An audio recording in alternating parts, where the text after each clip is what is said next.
de France 2020, 12ª etapa, 218 quilômetros, a etapa mais longa do Tour de France, o que para os padrões deles não é necessariamente uma etapa extremamente longa, mas isso vai contando, né, vai acrescentando estresse, cansaço e etc. Antes de falar sobre a etapa, falar um pouco sobre essa carga de intensidade, treino, volume que eles passam. Algumas particularidades. Primeiro, eles não todos os dias, mas é muito difícil com que eles fiquem mais do que 2 dias no mesmo hotel. Para quem já viajou pelo interior da França, que é geralmente por onde eles passam, essas cidades elas não têm bons hotéis para todo mundo. Você imagina que são 21, 22, 21, 18, 19, 20, 21 equipes, mais os staffs, mecânicos, a imprensa, a organização. Então quando eles chegam na cidade, várias equipes eles têm que se deslocar, talvez 40 minutos, 1 hora, 1 hora e meia da largada e da chegada. Então assim, tem um deslocamento. Os hotéis, eles não são hotéis maravilhosos, hotéis 5 estrelas. Muitas vezes eles são hotéis pequenos, têm pouca estrutura. Como não cabe todo mundo no mesmo hotel ou nos hotéis da cidade, o que a organização faz, até onde eu sei, a organização que ela reserva esses hotéis para todo mundo e a organização que faz a distribuição aonde as equipes vão ficar. Por quê? Talvez seja uma forma de proteger as equipes menores, porque senão as equipes grandes, que têm mais poder aquisitivo, os caras vão lá e reservam o hotel inteiro e os melhores hotéis ao longo do Tour de France. Para evitar com que isso aconteça, a organização distribui a galera por ali. Por que eu estou falando tudo isso? Porque isso influencia muito na recuperação deles, né? Porque todos conseguem fazer as etapas. O que é complicado é, do momento que você termina ao momento que você está pronto no dia seguinte para subir na bicicleta, como foi a sua recuperação? O quanto a equipe consegue potencializar essa recuperação? Com com deslocamento mais rápido para o hotel, várias equipes levam, por exemplo, a Ineos, que era Sky, eles levam como se fosse um colchão que vai por cima do colchão, que tem a mesma densidade, eles levam um ar-condicionado portátil para cada quarto de cada atleta ou de 2 atletas, para que eles tenham a mesma sensação de temperatura, de umidade do ar e etc. Tudo isso pode parecer uma bobeira, mas não é definitivamente uma bobeira. Ao longo de 21 dias, você ter certeza que você vai comer a comida preparada pelo mesmo chefe, com o mesmo tempero, dormir no mesmo, não no mesmo colchão, mas na mesma superfície, com o mesmo ar-condicionado, tudo isso faz muita diferença. Hoje, por exemplo, teve o Will Zaccarin, ele saiu da competição, já é o segundo atleta, que ontem teve o atleta da Bora, que eles saem porque eles começam a sofrer com alguma infecção, problema estomacal e etc. Isso é consequência do acúmulo de estresse. Daqui, se 3, 4 dias sai um favorito,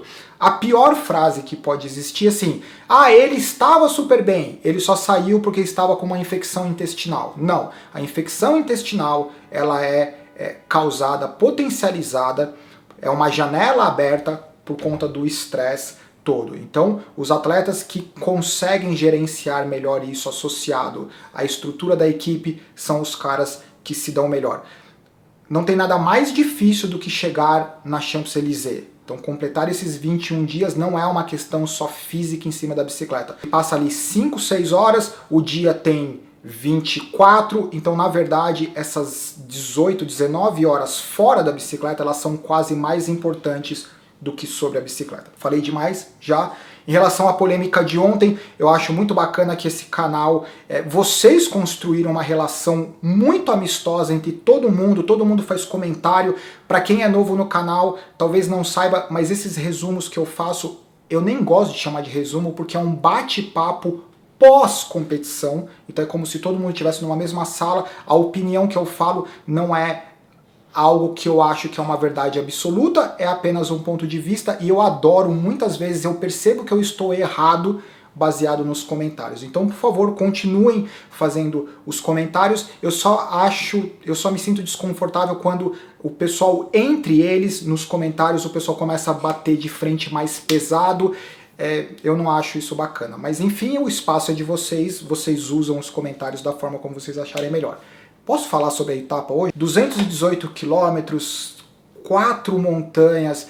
Eu diria que, olhando, geralmente as movimentações acontecem nas 2 montanhas finais ou nos 30 quilômetros finais. Hoje não foi diferente. Só que antes disso, havia o sprint intermediário com 50 quilômetros. Como a guerra está forte pelo sprint intermediário, se formou uma fuga no começo, bem no começo. Inicialmente 4 ciclistas, depois 2 ciclistas se conectaram. A fuga foi formada definitivamente por 6 ciclistas. Uma diferença média de um pouco menos do que 2 minutos.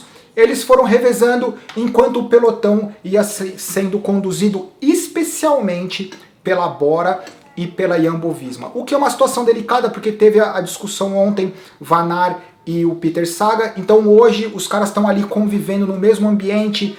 Eu espero que isso não tenha causado um atrito entre as equipes, porque daí é uma situação bem desagradável.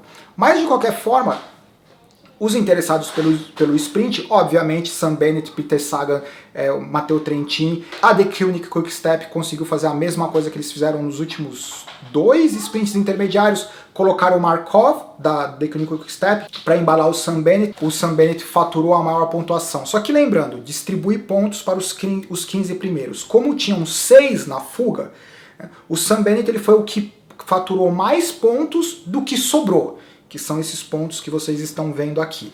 Após ter passado no sprint intermediário, mesmo o Sam Bennett tendo ido lá para o fundo do pelotão, sabia que não ia ser um dia fácil, a Bora ela continuou na frente do pelotão. E foi isso praticamente o dia inteiro, né? A Bora na frente com a Jumbo-Visma, em alguns momentos a The Koenig Quick-Step. Menos do que geralmente aconteceria. Falando de The Koenig Quick-Step, eu comentei outro dia sobre o Tim de Klerk, que é a locomotiva da The Koenig Quick-Step. Ele já esteve na cabeça do pelotão dessa edição do Tour de France 9% do tempo. De todo o pelotão, foi ele que puxou o pelotão, o que é algo incrível, mais de 4 horas na frente do pelotão. Volta lá pro pelotão, distância média da fuga. Tudo começou a ficar mais difícil para a fuga nas 2 primeiras montanhas, mesmo assim o pelotão continuou respeitando essa diferença. Vamos considerar que tudo importante aconteceu nas 2 últimas montanhas, nos 35, 40 quilômetros finais. Daí você percebe que o pelotão começa a apertar o ritmo, daí realmente os atletas começam a sobrar do pelotão, assim como a fuga, alguns ciclistas conseguem mostrar que tem mais perna do que outros.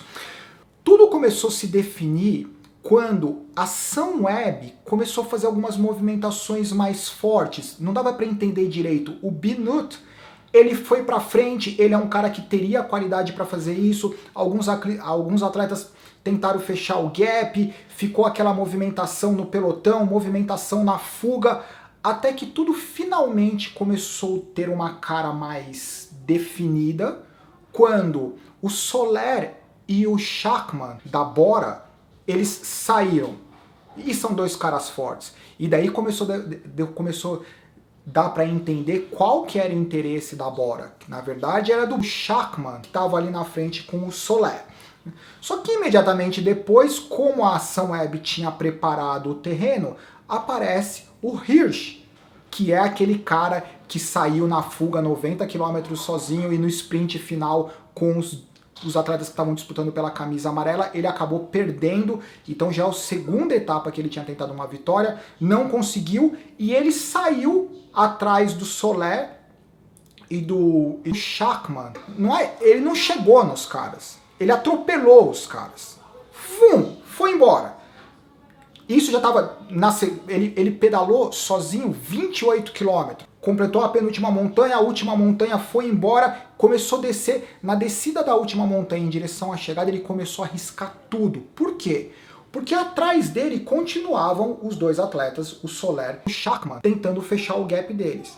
Até que de repente, atrás do pelotão, me sai o Alaphilippe com um companheiro de equipe. Daí eu falei, agora ferrou. O Alaphilippe, com alguém trabalhando para ajudar a manter o ritmo, mais 4, 5 atletas que vieram junto, é muito difícil segurar. Só que, impressionantemente, o Hirsch, com todos os méritos possíveis, ele conseguiu manter a diferença. Tem uma imagem que eu vou colocar para vocês. Tava ele, o Soler e atrás o grupo de perseguição do Alaphilippe. Teve um momento que o Alaphilippe aconteceu algo com a bicicleta dele, ele ficava dando uns trancos na bicicleta, alguma coisa com a marcha, com a transmissão, talvez a mesma coisa que aconteceu na chegada, não sei o que foi, mas ele teve algum problema, ele acabou desencanando do dia de hoje, só que ele desencanou. Todos os outros atletas, eles continuavam tentando fechar o gap do Hirschi, só que hoje era o dia do Hirschi, 22 anos. O fato do cara estar no Tour de France já é incrível. O fato dele ter quase ganho 2 etapas, saindo na fuga, pedalando 90 km sozinho, já é mais fantástico ainda. E o fato dele ter ganho hoje, cara, não dá pra imaginar o que é um moleque, no bom sentido, com 22 anos, ganhando uma etapa do Tour de France. Vocês perceberam que, né? Vocês perceberam que eu começo tranquilo, e daí eu vou me empolgando e eu termino no sprint, né? Pronto, ele não precisou nem sprintar.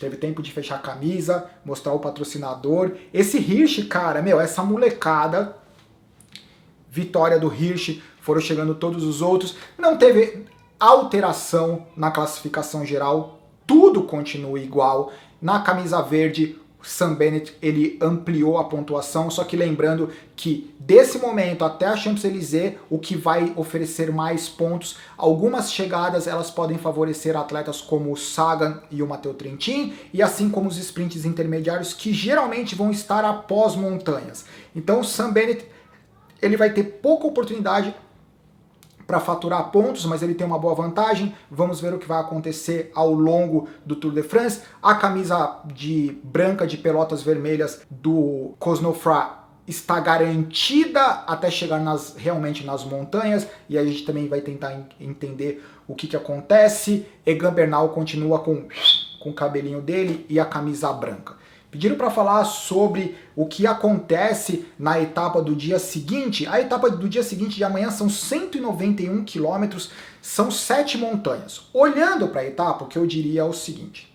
O sprint intermediário, como vocês podem perceber, ele está após 3 montanhas. Daí tem o sprint intermediário e depois em direção à linha de chegada são mais 4 montanhas com chegada em alta montanha. O que eu acredito que vai acontecer até o sprint intermediário, durante as 3 primeiras montanhas, o pelotão ele vai ser conduzido pelos interesses do sprint intermediário. Se tiver equipe interessada em coletar pontos, como a CCC e a Bora, ou talvez a equipe do Cocara B&B, provavelmente vai ter uma movimentação de tentar controlar a fuga, neutralizar ou impedir com que a fuga tenha muitos atletas. É importante lembrar isso.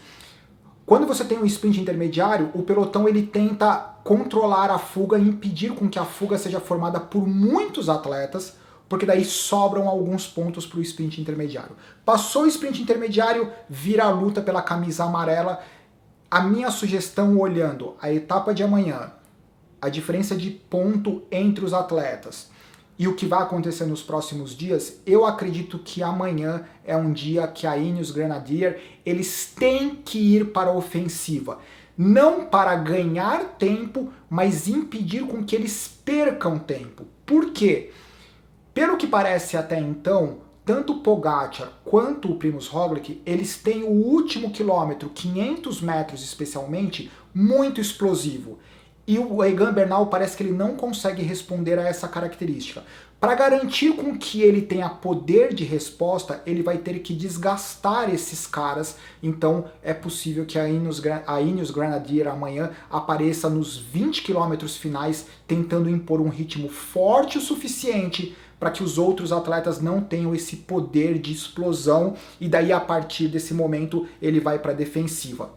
Apenas especulação, vamos ver o que vai acontecer amanhã. E é isso, galera, sintam-se à vontade nos comentários. E de novo, isso não é um resumo jornalístico, de longe tem essa intenção. Para mim é um grande papo e é um momento extremamente prazeroso conseguir conversar com vocês. E o momento que eu escuto o que vocês têm para falar é quando vocês colocam nos comentários, certo? Abraço, tchau.